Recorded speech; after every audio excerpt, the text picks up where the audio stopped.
Thank you for joining me back here on the show for the last segment on today's podcast. Like I mentioned, going over just some clauses that we could see in some of these contracts during this offseason period where there's no practices, there's no minicamp, there's no voluntary stuff going on. We have about 4 to 5 weeks right now where players can take off, train on their own time, and that could get a little bit tricky in some instances because, like I mentioned, standard NFL contracts say that guarantees can be voided if players are injured participating in activities without a significant or with a significant risk of injury, and especially first-round draft picks could actually have specific activities in their contracts that they can't really do in this portion of the time because it's very much a very antsy situation. If you're an organization, you have this diamond, right? This diamond in the rough that you found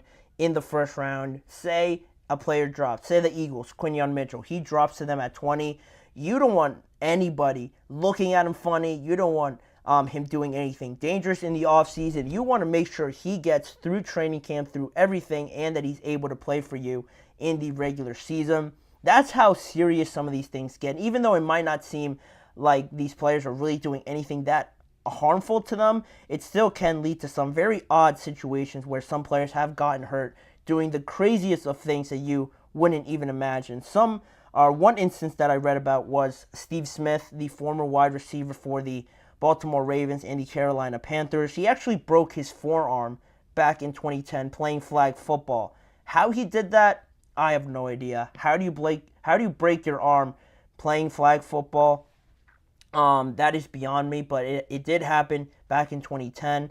So that's something just odd that could happen. Basketball, I feel like, is also another yellow flag, I would say. Not completely red, like no player could play basketball at all during this offseason period. But for a lot of teams, it's a little bit of, you could do it here, but you can't do it with this group. Or you can't do it at this location, and you can't play it 3 days in a row. It has a little bit of give and take. A lot of context goes behind playing basketball, I feel like, for a lot of teams. And it just really depends. It's all about the extra sort of stuff like snowboarding, going skiing, riding on jet skis is a big one. ATVs is another one. Doing all this extra stuff where you go out on an adventure and try these new things, potentially dangerous things, is where NFL teams get a little bit skeptical, and to the point where they had to add some of these special stipulations that were pretty interesting to look at. I have some of them written down. One of them is Patrick Mahomes. He would void all of his guarantees if he got hurt actually playing basketball. So I saw Tyrann Mathieu also talk about it in an interview. When he was with the Kansas City Chiefs, he brought up the idea that basketball was a big problem there because there was a video of Patrick Mahomes playing. It made the Chiefs feel uneasy about it, so they really told everybody to lay off of it as best as they can. Then you have Myles Garrett along the same lines. Again, almost prohibited from playing too much pickup basketball, full-on 5-on-5, going through these pickup games against people that obviously don't have as much to lose as Myles Garrett and how vital he is to the Cleveland Browns. He has been told by the organization to sort of limit that, but he could, include some all-star games in there, maybe just 2v2s, 1v1s, or something like that. It all comes with context, but I thought that was another interesting one. No basketball for Mahomes or Myles Garrett, and George Kittle possibly having one of the more interesting ones. He would void $100,000 in bonus money if he hurt himself while doing something involved with the WWE. Obviously, George Kittle is a massive fan of the WWE. We've seen him at the event. He was at WrestleMania 39. He actually participated in a match with The Miz and Pat McAfee. Funny enough, a former football player. So it might not seem dangerous, but there are actual clauses in contracts that prohibit some of these. I think George Kittle mentioned also that after that, he got a text from his general manager, John Lynch, sort of saying, I hope you're having fun. I hope you're safe, but don't ever do that again. So it goes along those lines, almost like a helicopter parent making sure that their precious child, their precious asset can't and will be present for them when they are needed to the most. And some head coaches like Jonathan Gannon, Zach Taylor aren't so extreme with it. They trust their players to do the right thing because they should know that football is their main job and the thing that they're getting paid for thousands of dollars, millions of dollars to do. So they should acknowledge that fact and not do something stupid in the offseason.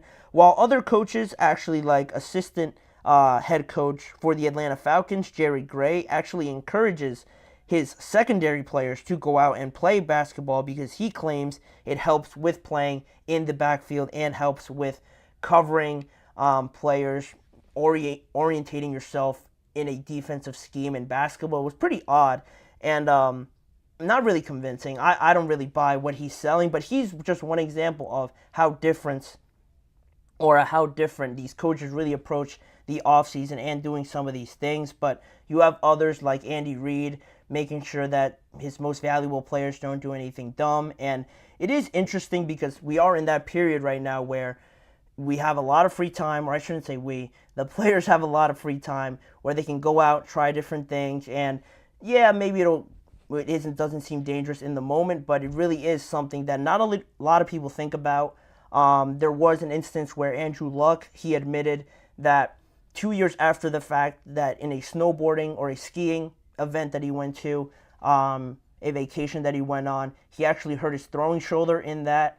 There was the ACL and MCL injury that Naheem Hines had just sitting on a jet ski. Somebody else crashed into him, and he had to void some of his bonus money because of just, really sitting there. It wasn't his fault, but that is what we're working with here with such valuable assets in football players. There was another one, most famously with JPP. I shouldn't be laughing with the fireworks and his finger obviously having to be amputated. Certain things like that, like you can't be doing, man. Come on. Like we have to be a little bit smarter about that.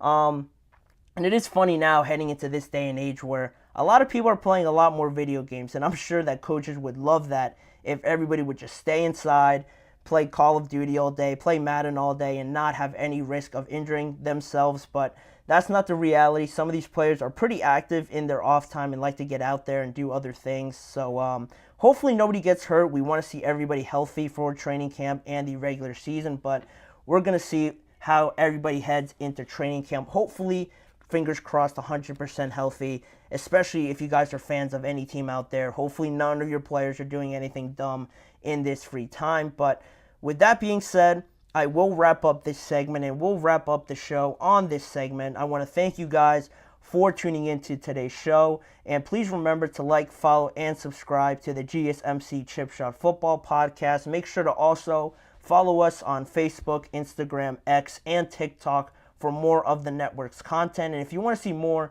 of these live shows with me, check out the GSMC Sports Network channel and the GSMC Podcast Network channel for more content around the NFL. And as a final reminder, tune in every weekday at 6:30 p.m. Eastern Time for more football discussions and NFL conversations with me, Manny Maradiaga, as your host. Thanking you guys for joining me today. I hope you guys have a great weekend, and I hope again to see you guys back here with me on Monday. Mm-hmm. Mm-hmm. Mm-hmm. Let's go.